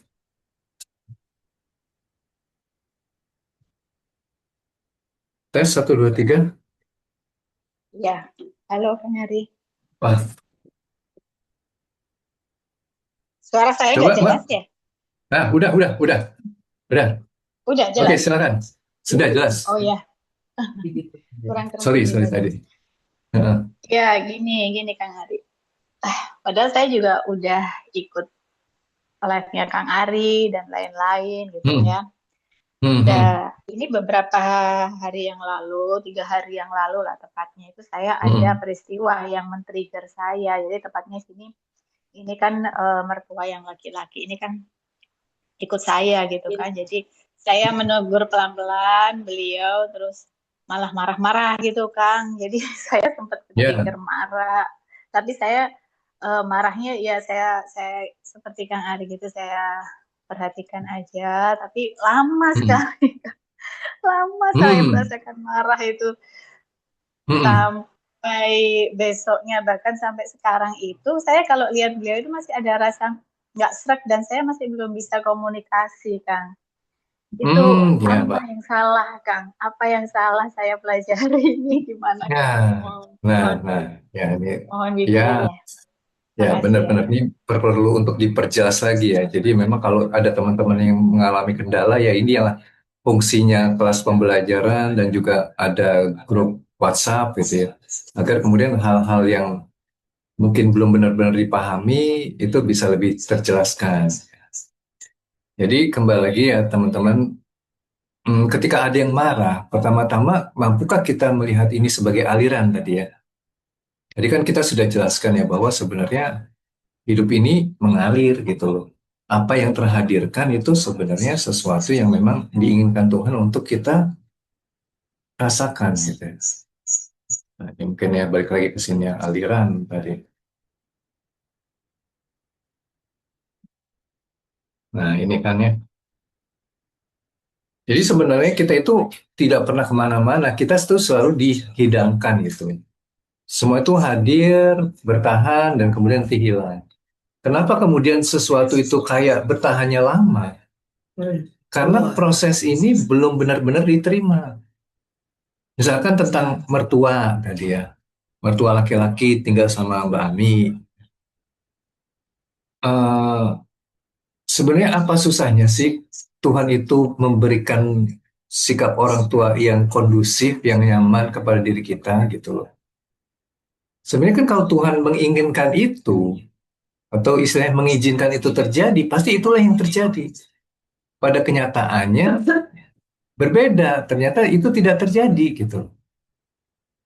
Ya. Nah, ketika itu tidak terjadi, kita bisa lihat bahwa oke, ini adalah kelas pembelajaran jiwa kita gitu ya. Berarti memang ini adalah sesuatu yang perlu kita terima secara utuh. Nah, bagaimana kita menerima ini bukan menerima sikap orang apa mertua kita. Karena di balik sikap mertua kita itu, tunggu sebentar ini ada apa ya? Oh ya, ketika kita itu melihat sikap mertua yang seperti itu, kemudian coba diterima dengan cara bertoleransi, sebenarnya itu bukan penerimaan. Bukan kita langsung toleransi terhadap sikapnya. Tapi kita jujur kepada diri kita sendiri bahwa saya nggak suka gitu loh. Saya marah. Nah ini yang perlu untuk dihadirkan dulu di dalam diri kita gitu loh. Diakui dulu gitu. Agar kemudian ketika Mbak itu benar-benar mampu menerima kondisi ini dalam diri kita. Bentuknya seperti apa, Mbak? Pikiran yang nggak terima, perasaan yang nggak senang, emosi yang nggak nyaman gitu ya. Nah ini akan menjadi suatu proses untuk apa namanya menyaksikan agar kita itu bisa berdamai gitu loh. Damai yang bukan tenang, tapi muncul kondisi toleransi tadi gitu loh. Jadi bertoleransi ini bukan di awal gitu, tapi kita harus jujur dulu gitu. Ketika kita nggak suka ya nggak suka, marah ya marah gitu loh. Tentunya ini nggak harus diekspresikan. Ya coba ya sadari, oh ada pikiran yang sedang hadir gitu kan. Oh ini perasaan juga sedang muncul gitu kan. Diamati dulu di awal supaya kita nggak tertarik lagi untuk menceritakan atau menghadirkan cerita baru di dalam pikiran kita. Oh ya, Kak Bolu, terima kasih sudah hadir. eh ya, ketika kita udah bisa mengamati itu atau menjadi penyaksi secara utuh, tidak lagi ketarik-tarik oleh pikiran kita, baru kita merasakan secara utuh emosinya tadi yang nggak nyaman. Nah ini jadi nanti akan ada perubahan frekuensi dari emosinya yang tadinya mungkin emosinya itu apa namanya nggak nyaman, tiba-tiba kita kayak bisa melepas gitu loh. Nggak ada dorongan untuk mempertahankan diri merasa tidak nyaman. Nah, nanti pasti akan terjadi perubahan sikap di situ gitu. Mulai dari diri kita, kemudian akhirnya berdampak kepada orang yang ada di sekitar kita, yaitu dalam hal ini adalah mertuanya. Kira-kira Mbak Ami menerimanya gitu nggak? Em, ini Bang, artinya ada seperti itu juga. Tapi gini, berarti apakah saya kadang emang ada rasa gini loh, Kang.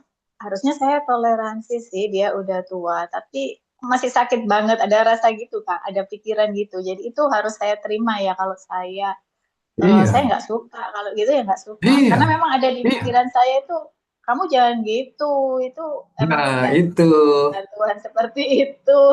itu. Jadi tuntut kamu ada kayak gitunya sih, Kang. Bener. Jadi jangan terus langsung diatur, kamu jangan gitu. Kenapa ada pikiran kamu jangan gitu? Karena Mbak Ami itu terjebak pada pengetahuan bagaimana Hmm. karakter orang yang baik, Hmm. yang bisa bertoleransi. Jadi Ya. ego sedang tampil sebagai figur yang baik gitu loh. Tetap aja dia ego. Hmm. Pasti ganjel Oke. nantinya. Gitu Bang. Ya, ya. Jadi saya terima, saya nggak suka. Itu saya perlu tulis atau saya diem aja menyadarinya ya kan? Ya, kalau ditulis boleh aja untuk mempertahankan penyaksian tadi ya. Tapi kalau ditulisnya justru akhirnya memicu pikiran untuk menganalisa, mendingan jangan. Hmm. Karena penyaksian itu harus fokus hanya merasakan sensasi dari emosinya. Tiga panglima. Jadi Kang, kalau Hmm. sampai saat ini saya masih belum nyaman eh, untuk komunikasi dengan beliau, ngomong dengan beliau karena saya merasa masih sakit gitu hati saya kan saya kemarin Hmm. lagi dihina-hina gitu kan. Lagi Hmm. dihina-hina. Ya ada dalam diri saya kan badan saya yang ngurusin dia semuanya gitu loh kan. Jadi saya kayak Iya. ada perah gitu loh kan.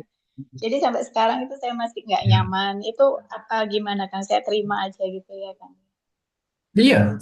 Nah, ini sebenarnya saya mau sharing dongeng aja ya, apa yang saya alami. Iya, iya, iya. Mudah-mudahan ini bisa membuat lebih yakin lagi bahwa prosesnya memang perlu dilakukan seperti yang saya sampaikan tadi. Saya dengan ibu saya sendiri nih, ibu saya dengan anak-anaknya ini, ya memang dia itu punya mindset bagaimana orang tua itu harus diperlakukan gitu ya. Dan ini menurut kita nggak cocok karena kita tidak pernah dididik dengan mindsetnya yang dia miliki saat ini gitu loh. Akhirnya kayak nggak pernah bisa nyaman ketika ada anak-anaknya itu bukan disyukuri, tapi selalu aja dikritisi gitu loh. Awalnya saya dan saudara saya itu mencoba untuk apa? Mengkondisikan ibu saya supaya dia itu paham loh, sebenarnya dia itu perlu untuk berdamai gitu loh. Tapi apa yang terjadi? Nggak ada perubahan. Makin-makin aja tambah gitu. Tambah kemudian apa selalu mengeluh segala macam. Sampai akhirnya saya mendapatkan suatu pengetahuan yang berbeda, yang caranya menerima gitu. Saya sadari bahwa ini bukan perkara manusia yang sedang menggunakan free will-nya atau egonya secara brutal gitu loh. Nggak memperdulikan perasaan kita gitu. Tapi ini adalah Tuhan yang sedang hadir, ingin mendidik diri saya gitu kan. Dalam bentuk apa? Utusannya yang yaitu ibu saya sendiri gitu. Akhirnya saya coba terima gitu. Nggak nyaman saya rasakan gitu. Nggak nyaman terus rasakan. Akhirnya apa yang terjadi? Sekarang itu, ibu saya itu nggak terlalu cerewet ke saya, tapi masih cerewet ke kakak dan adik saya. Karena mereka masih pengen merubah ibu saya gitu loh. Jadi kan di sini menjadi suatu kejelasan bahwa apa yang dihidangkan oleh Tuhan kaitannya untuk merubah jiwa kita, kesadaran jiwa kita. Ketika sudah terjadi, pendidikan itu sudah terlampaui, ya buat apa lagi dihadirkan pengingat itu gitu loh. Paham Mbak Bami? Ya, ya, ya, ya, ya, ya, Kang. Jadi kalau nanti misalnya beliau ada apa-apa yang nggak serp gitu ya, sikapnya apa gitu, Ya, saya sadari dulu kalau itu nggak nyaman, nggak perlu saya sampaikan gitu. ya.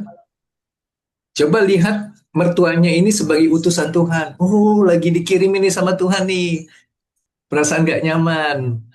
Terima gitu. Diamati, disaksikan gitu. Nanti reda gitu. Kan ketika emosinya udah meningkat frekuensinya menjadi damai, otomatis yang energinya di bawah ini kan nggak bisa kayak menguasai energi yang frekuensinya di atas. Mungkin mertuanya ini kan secara frekuensi ada di frekuensi rendah, kemarahan misalkan kan. Gak bisa dia menguasai yang frekuensinya tinggi ketika kita sudah damai. Ini kalau kita bahas dari pengetahuan energi. Nah, kemudian juga ada hukum energi. Energi menarik energi yang sejenis. Maka dia tidak akan menarik kita karena nggak sejenis dengan dia lagi gitu loh. Mungkin nanti yang dimarahin entah suaminya Mbak Ami atau anak-anak yang lain atau siapapun juga yang masih match energinya. Oh, Bukan. iya, iya. Nah, Ini sekarang kalau masih sampai sekarang saya masih belum nyaman sama sama beliaunya itu nggak apa-apa ya kan ya. nggak apa-apa. Saya kayak kadang ada merasa bersalah. Kok sampai sekarang saya masih sakit hati gitu, ada perasaan gitu kan. Iya, nggak apa-apa. Rasa sakit hati itu hidangan Tuhan. Jadi diterima aja sakit hati, saya merasakan sakit hati, saya merasakan sakit hati, emosi sakit hati yang sedang hadir. Kalau kita mau namai seperti itu gitu ya, boleh-boleh aja. Saya merasakan emosi sakit hati yang sedang hadir gitu. Pengen gimbal. Gitu. Tapi gimbal itu kan ada. Lega sih. Terima kasih. Kenapa? Udah lega kan? Terima Lega kasih, ya. terima kasih. Nah, itu kan. Iya, Berarti udah lega. ada salah pahamnya ya sebelumnya. Makanya Ya, perlunya ya, ya. kelas online, perlunya grup WhatsApp, supaya ada Iya, hal-hal iya. yang mengganjal itu coba ditanyakan lagi. Karena kembali lagi, kita itu masuk di kelas online. Kayak saya dengan Mbak Ami. Mbak Ami kan nggak pernah ikut private sama saya. Jadi, Iya, tanya belum, saya itu belum. berbicara dengan bahasa saya sendiri. Belum benar-benar berbicara dengan bahasanya teman-teman gitu loh. Bahasanya teman-teman itu baru saya bisa pelajari, saya dapatkan ketika saya itu masuk ke kehidupan teman-teman melalui cerita-cerita personal yang teman-teman sampaikan gitu kan. Makanya perlu sesi privat di sini gitu. Iya, Saya iya, masuk dulu iya ke deh. bahasanya teman-teman gitu. Nanti kalau udah masuk, saya istilahnya kalau di Quran itu kan dikatakan tidak akan aku utusan saya dengan bahasa kaumnya gitu. Jadi pasti ya, jadi akan kayak nanti tuh pasti kita itu sebagai utusan akan dihadirkan dengan bahasa-bahasa kaumnya supaya ngerti gitu loh. Iya, iya. Saya jadi tidak Ya kan? berbicara dengan bahasa saya sendiri. Hmm. Ya nanti saya kepengen privat nanti kapan saya japri ya kan. Boleh, boleh. Nanti japri aja ke saya. Ya teman-teman yang masih terkendala, ya memang pembelajaran ini penting, membuka wawasan. Tapi seringkali dia masih terfilter oleh yang namanya pemahaman lama gitu. Kayak nggak bisa masuk gitu loh. Tahu, tapi begitu aplikasi Iya, kok kayak iya. nggak jadi gitu loh. Kayak kita cuma ikut ke kelas apa namanya masak, kursus masak gitu ya. Sudah. Kita tahu ini menunya nih, ini apa nih bumbu-bumbunya ini aja, teknik masaknya begini gitu loh. Tahu begitu mempraktekkan. Tapi karena bukan private, dia nggak mampu untuk mengalami secara utuh gitu loh. Oh gini, gerakannya begini ketika apa menggoreng atau apa. Ini gerakannya bener-bener gini. Sudut pandangnya atau tarikannya tuh harus seperti apa gitu loh. Nah itu hanya bisa terjelaskan ketika ikut private gitu. Ya, kalau teman-teman sekarang masih banyak yang muter-muter aja di situ, ya saya sarankan ikut private aja. Itu. Iya, iya. Iya kan. Heeh. Yang Ini kayak karena saya kan ya, karena selama ini saya yang akhir-akhir awal terutama udah 3 hari ini kok saya masih sakit hati itu yang bikin saya ya, ada kegelisahan gitu. Kok saya masih sakit ya, hati ya? Saya udah berusaha nerima, udah berusaha gitu. Masih sakit ya, hati itu kan. iya, Iya. iya. Menerimanya Iya. masih usaha, masih ada ego yang hendak menerima, hendak berusaha menerima. Belum hadir sebagai Terus, kesadaran yang menerima. Itu beda. Yang satu jadi usaha, yang satu jadi aliran. hmm, Nanti kita bahas lagi lah lebih dalam. Mungkin kalau di privat mungkin bisa lebih mengerti ya nanti Mbak Ami ya. ya, ya. Oke, oke, Mas Ari.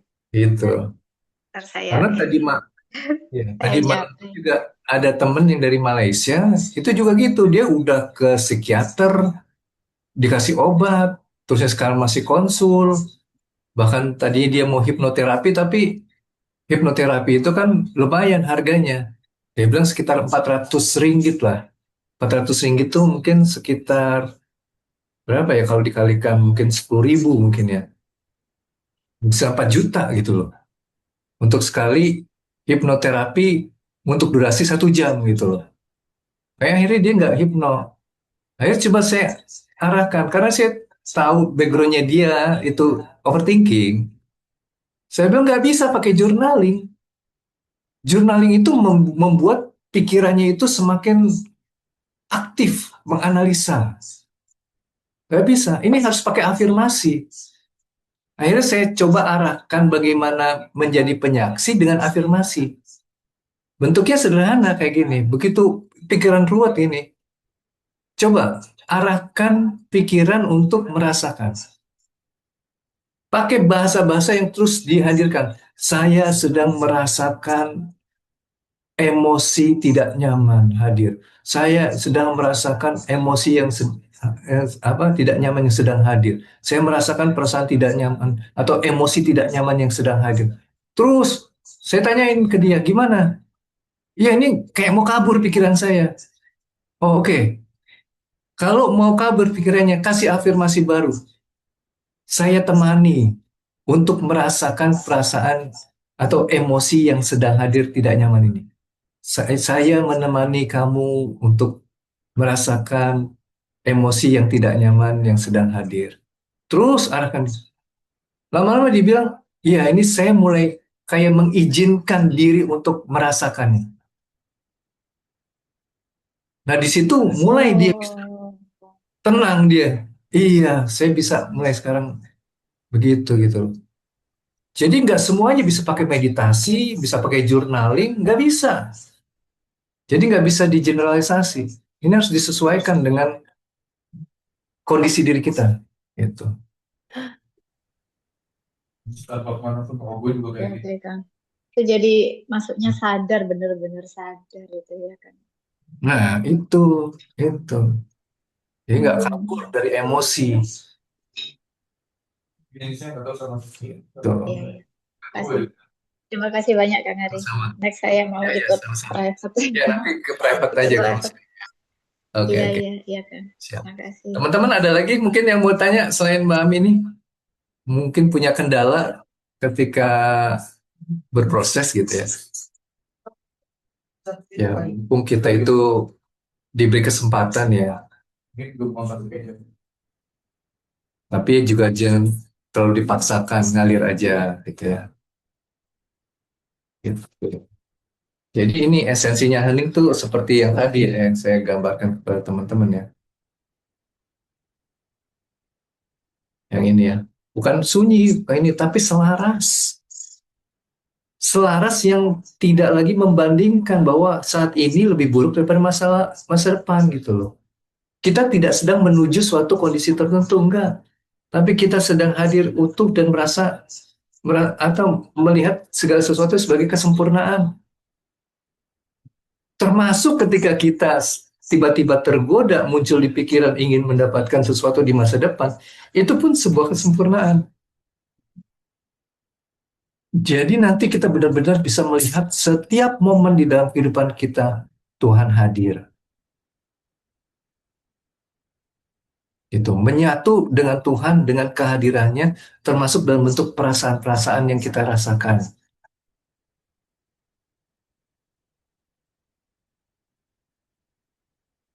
Paham nggak teman-teman sampai sini?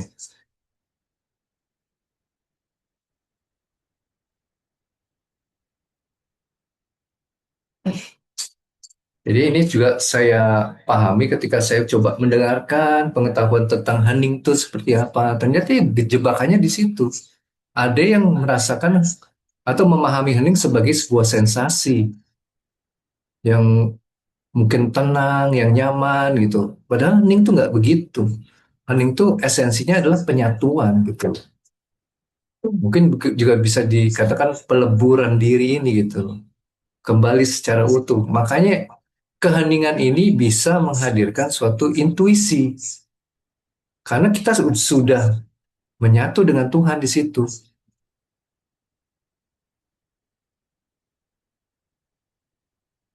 Begitu teman-teman. Setelah mendengarkan penjelasan Kang Ari, kok hati rasanya plong banget. Ya, mungkin ada energinya yang teralirkan di situ. Tapi ya tidak perlu terlalu banyak disimpulkan lah. Dinikmati aja. Jangan juga kemudian dinikmatinya menjadi suatu kayak kemelekatan gitu ya. Dengan cara apa? Supaya nggak melekat ya, disaksikan aja.